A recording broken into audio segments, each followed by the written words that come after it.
Hello everyone last भिडियोमा हामीले अनलाइनबाट रेमिटेन्स अकाउन्ट कसरी खोल्ने भनेर ट्युटोरियलका साथ एप्लिकेसन सबमिट गरेका थियौं नबिल बैंकमा र त्यहाँबाट मेल आएको छ। मेलमा चाहिँ केही डकुमेन्टहरु चाहिँ मैले थप गर्नुपर्ने भएको छ र केही डिटेलहरु पनि एड गर्नुपर्ने भएको छ भनेर मेल आएको रहेछ। आउनुस् हेरौँ मेलमा के भनेको छ। सो यहाँनिर भनिएको छ हामीले तपाईको एप्लिकेसनलाई रिभ्यु गर्यौं र यसमा केही डिस्क्रिपेन्सीज भेट्यौं। त्यहाँनिर चाहिँ तपाईले सुधार गर्नुपर्ने छ भनेर भनिएको छ। सो के छन् त भनेर हेरौँ। यहाँ नम्बर 1 मा भनिएको छ upload passport and visa in single attachment. Passport र भिसा को फाइल चाहिँ मैले छुट्टा-छुट्टै अपलोड गरेको थिएँ। यो चाहिँ एउटै अट्याचमेन्टमा अपलोड गर्नु भनेको छ। यहाँनिर चाहिँ तपाईले तपाईको आफ्नो पासपोर्टको फोटो र तपाईको भिसाको फोटो खिचेर दुईटैलाई एउटै फोटो फ्रेममा राखेर अनि चाहिँ अपलोड गर्नुपर्ने हुन्छ। र दोस्रो नम्बरमा भनिएको छ upload employment contract or office ID. मलाई लागेको थियो कि त्यो भिसाको डकुमेन्टले नै यो काम गर्छ होला, बट यहाँनिर चाहिँ एम्प्लोइमेन्ट कन्ट्र्याक्ट या फेरि अफिस आइडी मागेको छ। यो तपाईले आफ्नो कम्पनीबाट माग्न सक्नुहुन्छ।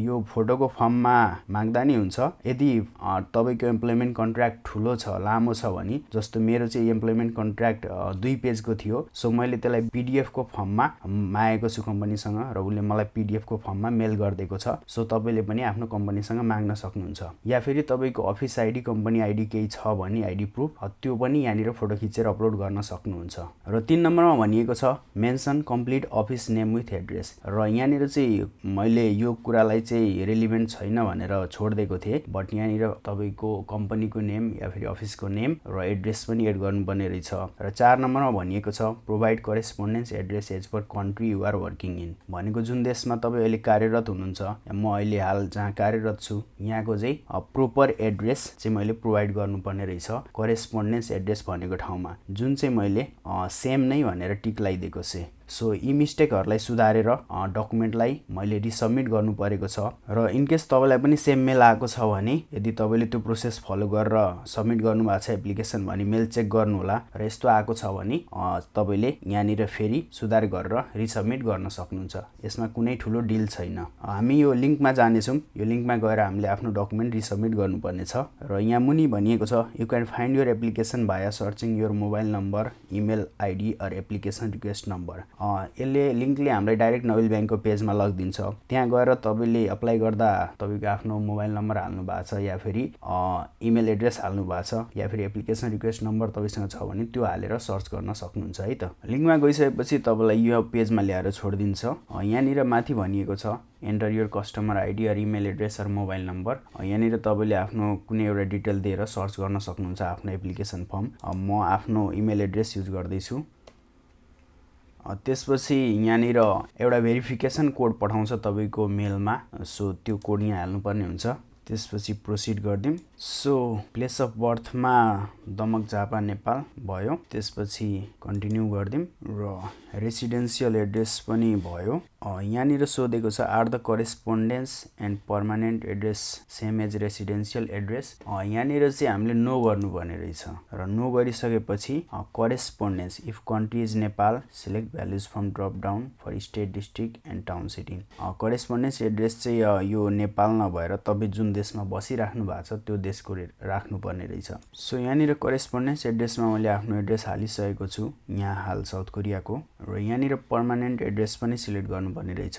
यो त नेपालै भइहाल्यो। सेकेन्डरी कन्ट्याक्ट डिटेल्समा मैले यहाँनिर आफ्नो बुवाको फोन नम्बर राखिदिएको छु। एम्प्लोइमेन्ट डिटेल्समा चाहिँ स्यालरिड होइन, हाम्रो अदर सेक्टरमा पर्ने रहेछ। अनि अदर सेक्टरमा गएपछि यो अफिस नेम एड्रेस भयो। अनि यहाँनिर चाहिँ अदर्स नै लेखिदिनु पर्यो। कन्टिन्यू। लास्ट पेजमा आइसक्यौं र यहाँनिर मैले भनिसकेको छु बाँकी कुराहरुको बारेमा अलरेडी। र यहाँ आइपुग्यौं हामी डकुमेन्ट अपलोड गर्ने सेक्सनमा। यहाँनिर हामीले अब upload your recently taken PP size photo भनेर भनेको छ। यहाँनिर तपाईले आफ्नो पासपोर्ट साइज फोटो अपलोड गर्नुपर्ने भयो।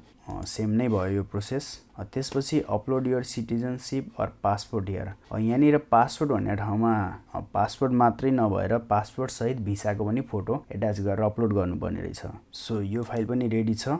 यसरी तपाईले आफ्नो भिसा र पासपोर्टलाई एउटै फोटोमा एट्याच गरेर अनि अपलोड गर्नु होला। र यहाँनिर upload supporting document work permit passport visa salary certificate or any other relevant documents. यहाँनिर चाहिँ तपाईँले आफ्नो लेबर कन्ट्र्याक्ट या फेरि आफ्नो अफिस आइडी अपलोड गर्न सक्नुहुन्छ। यहाँनिर मैले आफ्नो लेबर कन्ट्र्याक्ट अपलोड गर्दैछु। यहाँबाट मैले सिम्पली ड्र्याग एन्ड ड्रप गरिदिएँ यसरी।